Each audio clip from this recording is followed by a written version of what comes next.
Hey guys, welcome to Love, Life, and Politics, where I talk about love, life, and mostly politics. Topic of discussion today are three things and then one kind of a story at the end.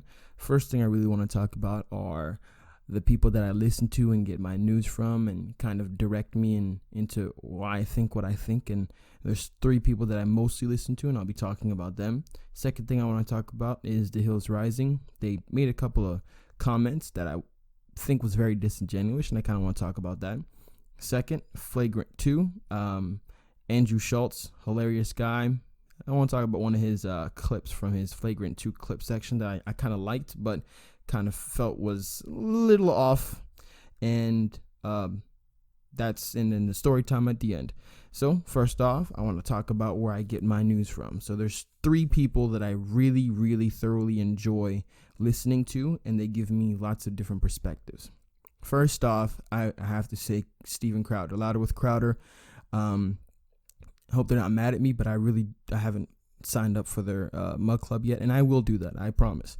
They are the conservative late night talk show host, but they take facts and really knowing what you're talking about to the next level. And they're Christian, but they still definitely appeal to a wider audience than just those that are religious.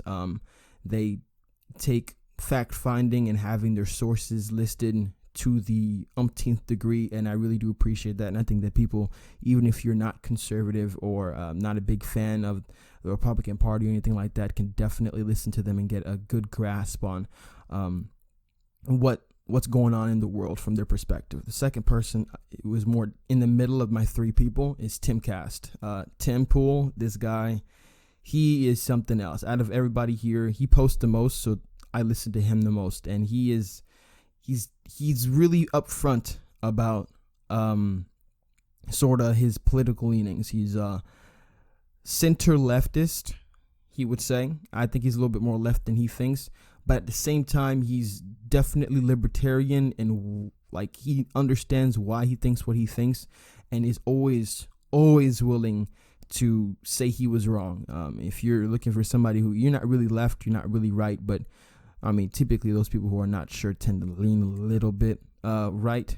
But if you just want to get facts and hear somebody talk and they're not really trying to push their ideology on you in any way, shape, or form, he is definitely somebody you want to listen to.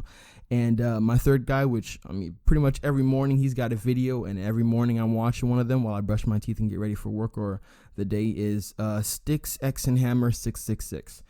First time I saw this guy, I was like, what in the world is this? But it took like 2-3 videos for me to realize, wow, this guy is no joke. He's libertarian, but how he talks about God, religion, and stuff like that makes, in my opinion, puts him a little more left than Tim. Tim doesn't really try to attack people's religion. This guy's very, very, very much anti-religious, but my gosh, is he brilliant. He's a smart guy, and he's the one he's been on top of this C virus, and he's been pretty much right most of it. Like Tim Cass, he's really straight shooter. He didn't take it serious. This guy right here, Sticks, X, and Hammer, was on top of it from the very, very beginning. And that's really kind of a breakdown of who I listen to. And there's other people that I listen to, like on a day when you're scrolling through your YouTube feed. I would say Ben Shapiro. I don't watch his full shows. I think they're a bit too long for me. I do watch some of his, like when he sits down with somebody and I forget what it's called. He does it on Sundays, but I watch those whenever a good guest is on.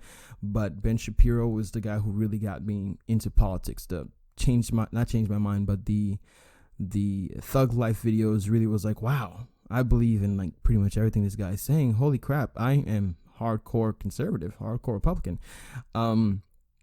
And that's that for the first phase in terms of the people I like to get my news from. And I really do think most people out there should check them out. I strongly vouch for these people, for someone to listen to besides, Fox, CNN, MSNBC. Because, I don't like CNN and all of them. Fox, I'll watch them. But at the same time, you do have to understand that they have a bottom line that they really have to reach. They can't really just tell you the truth because there's somebody above them no, they can tell you the truth, but they can't really speak from the heart because they have somebody above them kind of saying, hey, this is something that you probably shouldn't touch, or this is something that you probably shouldn't touch. And on YouTube, they can definitely explain what they need to explain without all the ads popping up, and they can really get in touch with the audience and stick to what's going on. Second thing, The Hills Rising. I honestly used to really, really like them. They have a guy on there he's a conservative guy. I'm doing quotes. And then there's the chick who is the liberal girl. The reason why I felt like I really need to talk about them is because I was watching a video on them, and it's a good program. Do I recommend it? But if you got to pick from like Fox and CNN, MSNBC, I would pick these over them 100%. But the lady was talking about Bernie. She seems to be low-key a Bernie fan. And she was talking about Medicare for All and how he really, that plan in particular, was really loved and really liked and really adored by many people, which is why he really resonated with the public. And because I know I do more research and my other sources talk about this from many different perspectives, I've just got to call BS on that. Like, I know these people are smart, they well articulate, but to think that these people have not really took the time and definitely didn't really look into these polls much deeper, because if they did, they would realize that only on surface level does it seem like a majority of Americans support that. And that's only because of the way the questions were laid out before them. Because when they say, hey, how would you like for everybody to be able to get Medicare or healthcare? Everybody, if you just put that blank statement out there, they'll be like, oh yeah, I want everybody to be able to get the healthcare they need. Cool. But when you actually talk about Medicare for All and Bernie's proposals, and you ask them, okay, cool, so how do you feel about Medicare for All when there's a large possibility that you won't be able to use your current doctor? All of a sudden, it's like down in the 20s and 30% of people who actually are cool with this plan. Now, when you tell them how much it's going to cost, and that even the countries where this type of social welfare, social safety net is being implemented, tax rates are 50%. When you tell somebody that you're going to raise their taxes if this plan is implemented, all of a sudden it's down to 20, 30%. So I think it's very, very disingenuous for this host to not at least slightly point out that when factoring in all the other aspects that go along with this plan, it's actually a major minority of people who actually support Bernie's Medicare for All. I think that it's misleading to their audiences. I still do think they're really good. I like the way they talk. I like that they're young and they can take their time talking to you about what they're trying to say. But I do think that even the conservative guy does not seem that he's that conservative. I really do think that they're they're liberal. I think he's less so liberal and a little bit more serious about it, way more center, I would say he is, but definitely not the conservative voice on that show. And then third thing I really want to talk about was Flagrant 2. Andrew, what is his last name? Schultz. My gosh. This guy is freaking hilarious. I mean, I'm a Christian man. I mean, everybody is a sinner, makes mistakes and all that jazz, but I find comedy out there that isn't, dry bar. I like dry bar comedy too, but this guy is hilarious, and he will make jokes that, you probably shouldn't play in front of your parents. He's hilarious. I wish there was more stand-up of him on YouTube that was full length, but this guy is really, really funny. He's got a podcast called Flagrant 2. And he was on there with one of his co-hosts. Forgot the co-host's name. I will eventually, because I know I'll be talking about them a lot, looking towards the future. And I did not know that Andrew was smart. He was with it. He's definitely a liberal. He was a Bernie guy. And I was watching, I think this one posted 2-3 weeks ago, and I just saw it the other day. And he was talking about how Bernie was a P word. He was a punk. He was weak, and he wasn't serious about actually sticking up for the things that he wants. He's a pushover, and that the first time around it was like, okay, cool, you got cheated out of the election, but this time around you let them cheat you out of it again, and you still go and support the people who cheated you out of it. And I respect that about Andrew, that he'll be 100 about that. This guy, I've never seen him BS. If he believes in something, he will say it. But then he started talking about like how Bernie wasn't really a Democrat, which I agree with. He's always been an independent. But then he said something that was just wrong. Sorry, bro. He said that Bernie's like a pro-gun guy. Like, he's not just all left. Like, he has some things that the Democrat Party does not support. I'm like, are you serious right now? Yes, he's a senator in Vermont, but he 100% is not pro-gun. The guy was bragging on the debate stage about how he has a D rating with the NRA, and he wants to get an F rating, that if he becomes president, he's going to work towards being an F rating with the NRA. The guy, he's a leftist guy. And social, think about it, bro. Just take your time, look at history, think about it.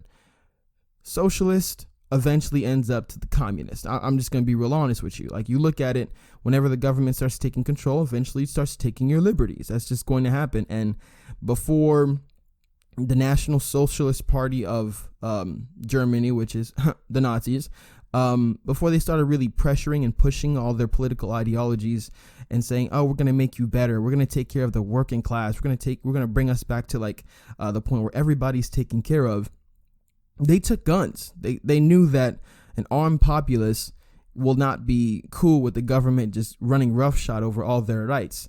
And you already know a socialist is always going to end up in that direction. I feel like he's always been that way, but he knows that the fact that his constituency is very pro-gun in Virginia, that he could never really go that far. But when he was on that debate stage, he was not chilling about that. He was very 100 with the fact that he wants to take your guns.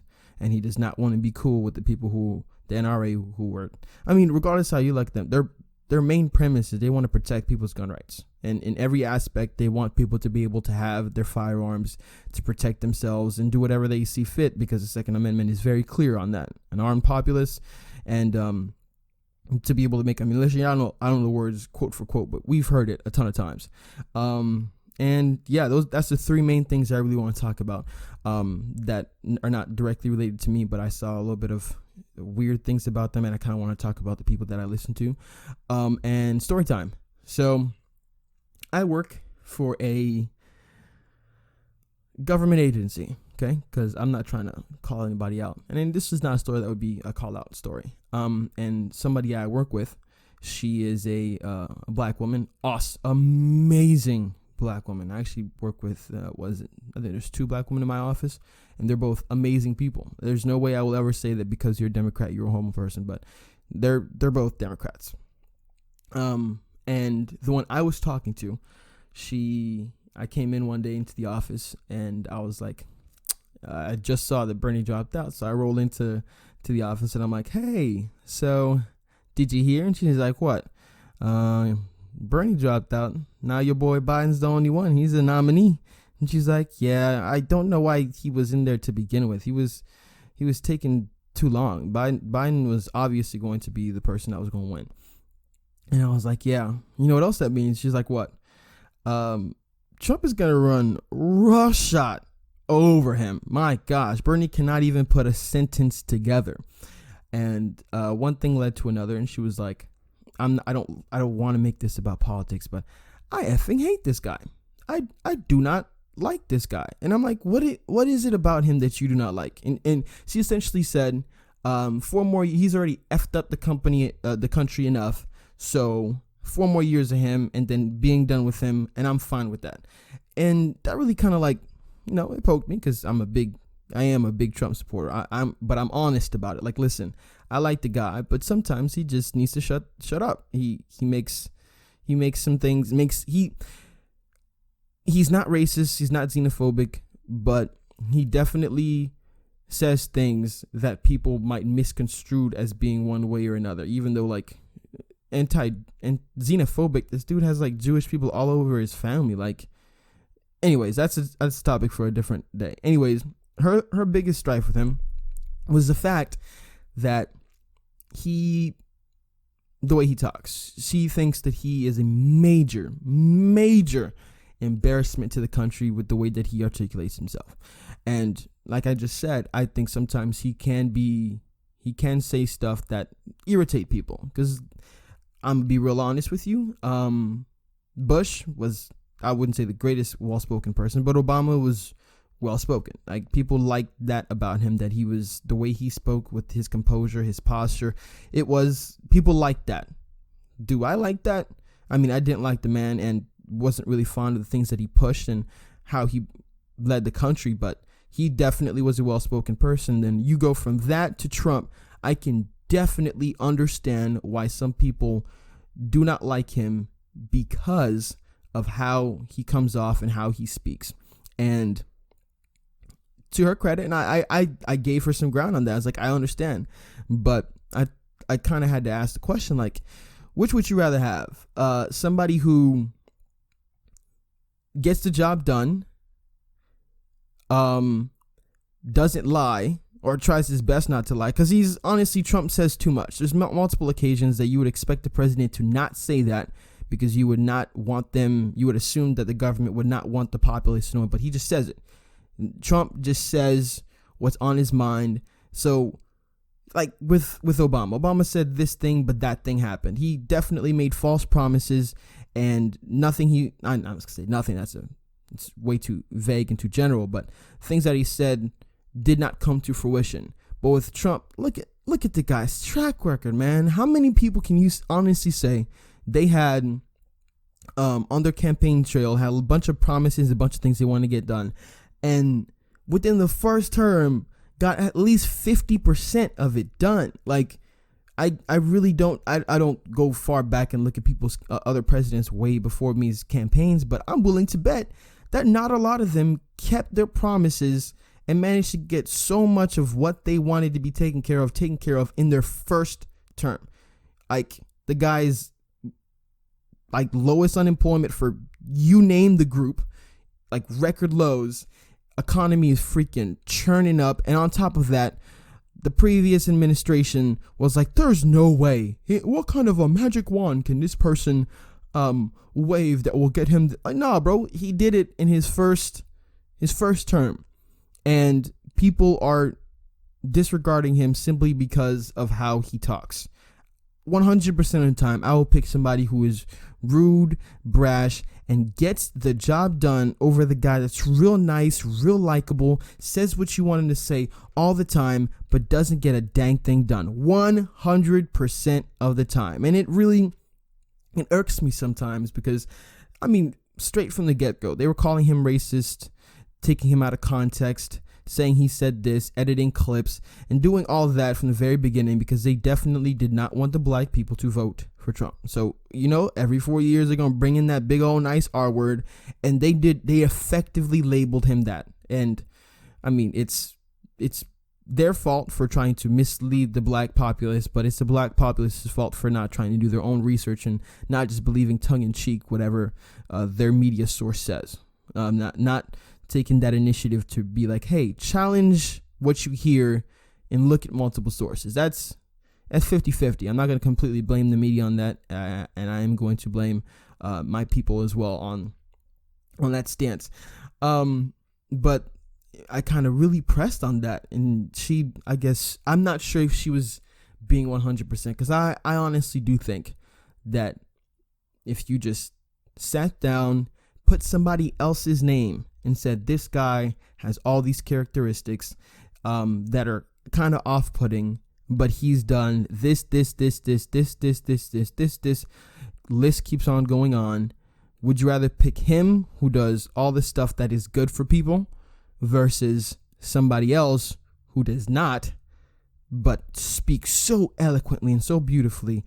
I'm willing to bet 90% of people are 100% of the time going to pick that person who gets the job done, but can be somewhat off-putting at times.